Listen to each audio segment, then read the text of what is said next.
Bismillahirrohmanirrahim. Alam semesta menyimpan banyak rahasia yang sangat sulit diungkapkan oleh nalar manusia. Salah satunya mengenai tentang air mata keabadian. Namun, manusia modern masih belum bisa menemukan tempat misterius yang disebutkan dalam Al-Quran tersebut. Bahkan sudah banyak orang yang berusaha untuk menjangkaunya, tapi tetap tidak berhasil. Hal ini tentu saja bisa diterima dengan logika, karena bumi memiliki luas mencapai 500 juta kilometer persegi, dengan 30% daratan dan 70% lautan. Air mata keabadian atau telaga Ainul Hayat dikisahkan merupakan telaga yang tercipta saat peristiwa penciptaan bumi, dan Allah menurunkan beberapa tetes air dari surga ke dunia. Tetesan air surga ini lalu membentuk telaga Ainul Hayat dengan air yang dapat menyembuhkan berbagai macam penyakit hingga memberikan keabadian. Beberapa ahli tafsir mengatakan bahwa siapa saja yang berhasil meminum air ini, maka dia akan hidup selamanya, sampai hari kiamat, atau sampai memohon untuk diwafatkan. Kisah ini terkadang dikaitkan dengan cerita Nabi Musa alaihissalam, yang mencari Al-Hidr, Quran Surat Al-Kahfi, ayat 60-82. Dalam sebagian riwayat dikatakan, bahwa mereka membawa ikan yang hidup kembali, ketika terkena air Ainul Hayat, yang menjadi tanda tempat bertemu dengan Nabi Khidir. Para ulama yang percaya, meyakini, bahwa umur panjang dari Nabi Khidir ini dipercaya ada hubungannya dengan telaga Ainul Hayat. Dikisahkan dari riwayat At-Salabi bahwa ada peristiwa zaman dahulu tentang raja yang mencari mata air abadi ini. Raja tersebut adalah Zulkarnain. Ia adalah sosok yang sangat taat kepada Allah. Suatu ketika di sekitar tahun 322 sebelum Masehi, Zulkarnain berjalan di atas bumi menuju ke tepi belahan bumi yang lain. Dalam perjalanan tersebut, Allah mengutus malaikat Israfil untuk mendampingi Zulkarnain. Di tengah perjalanan, Zulkarnain berkata kepada malaikat Israfil, "Wahai malaikat Rafael, ceritakanlah kepadaku tentang ibadah para malaikat di langit." Malaikat Rafael kemudian menjawab, "Ibadah para malaikat di langit di antaranya ada yang berdiri tidak mengangkat kepalanya selama-lamanya, ada yang sujud tidak mengangkat kepala selama-lamanya, dan ada pula yang ruku tidak mengangkat kepala selama-lamanya." Mendengar jawaban malaikat Rafael tersebut, Zulkarnain termenung. Di benaknya muncul keinginan untuk melakukan ibadah yang sama seperti halnya malaikat. Zulkarnain memang diketahui sebagai raja yang senang melakukan ibadah kepada Allah. Di tengah ketermenungannya, malaikat Rafael kemudian berkata, "Sesungguhnya Allah telah menciptakan sumber air di bumi.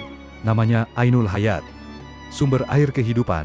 Barang siapa meminumnya seteguk, maka tidak akan mati sampai hari kiamat, atau sehingga ia memohon kepada Allah agar dimatikan." Zulkarnain menjadi penasaran dan bertanya lagi kepada malaikat Rafael, "Apakah kau tahu di mana tempat Ainul Hayat itu?"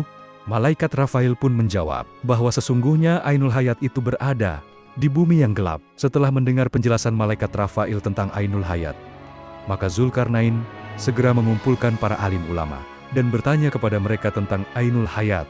Tetapi mereka menjawab, "Kami tidak tahu kabarnya." Namun, ada seorang alim di antara mereka yang menjawab, "Sesungguhnya, aku pernah membaca di dalam wasiat Nabi Adam. Ia berkata bahwa sesungguhnya Allah meletakkan Ainul Hayat di bumi yang gelap." Ketika Zulkarnain bertanya, "Di mana tempat bumi yang gelap itu?" orang alim itu pun menjawab lagi, "Di tempat keluarnya matahari." Dengan pengetahuan tersebut, Raja Zulkarnain membawa beberapa pasukan terbaiknya untuk menjelajah dan mencari keberadaan telaga Ainul Hayat. Hal ini ia lakukan bukan semata-mata untuk kepuasan nafsu duniawi, melainkan supaya ia bisa beribadah kepada Allah sampai hari kiamat tiba. Dalam pencariannya, butuh 12 tahun untuk Raja Zulkarnain dan pasukannya menemukan lokasi tempat terbitnya matahari tersebut. Kegelapan yang menyelimuti tempat tersebut tidak disebabkan karena kegelapan yang umum, melainkan kegelapan yang disebabkan oleh kumpulan kabut atau asap. Tidak hanya kegelapan, tapi suasana yang mencekam dan hawa yang dingin menyebabkan banyak dari pasukan Raja Zulkarnain yang enggan untuk melanjutkan perjalanan.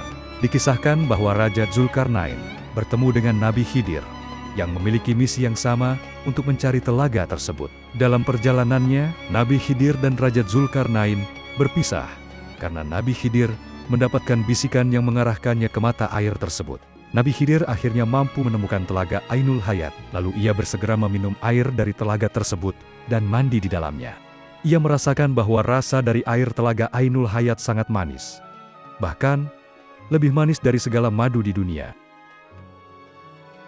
Sementara Zulkarnain dikisahkan berkeliling selama 40 hari di tempat yang gelap gulita itu, tanpa berhasil menemukan letak Ainul Hayat. Setelah Nabi Khidir alaihissalam mandi dan minum air Ainul Hayat, ia pun menemui Zulkarnain yang tidak pernah tahu kejadian tersebut, hingga Nabi Khidir menceritakan bahwa ia menemukan telaga Ainul Hayat. Dari kejadian tersebut, Raja Zulkarnain memahami bahwa Nabi Khidir merupakan sosok yang ditakdirkan untuk meminum air keabadian. Raja Zulkarnain tidak kecewa dengan apa yang terjadi dan menerimanya karena hal itu merupakan takdir dari Allah. Sejumlah ahli tafsir menyebutkan, berkat Ainul Hayat tersebut, Nabi Khidir diketahui masih hidup dan keberadaannya masih ada di bumi hingga saat ini. Kisah perjalanan mencari Ainul Hayat tersebut juga ditafsirkan dalam kitab Al-Futuhat Al-Ilahiyah. Namun, kisah ini juga memiliki beberapa penafsiran yang berbeda.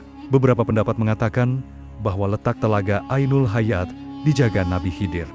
Kabarnya, telaga Ainul Hayat ini berada di Pulau Bermuda. Oleh karena itu, banyak kapal dan orang hilang saat melewati daerah tersebut. Karena di sana, para setan berbondong-bondong mengelilingi tempat tersebut untuk merebut telaga Ainul Hayat. Pada dasarnya, tidak ada hadis sahih perihal kepergian Zulkarnain dan Nabi Khidir dalam mencari Ainul Hayat. Kisah ini juga dituturkan dalam Israiliyat, yaitu cerita-cerita yang kerap kali dibawa oleh orang-orang Yahudi yang masuk Islam. Meskipun demikian, sebagian ulama berpendapat bahwa Ainul Hayat itu memang ada dan Nabi Khidir masih hidup hingga kini.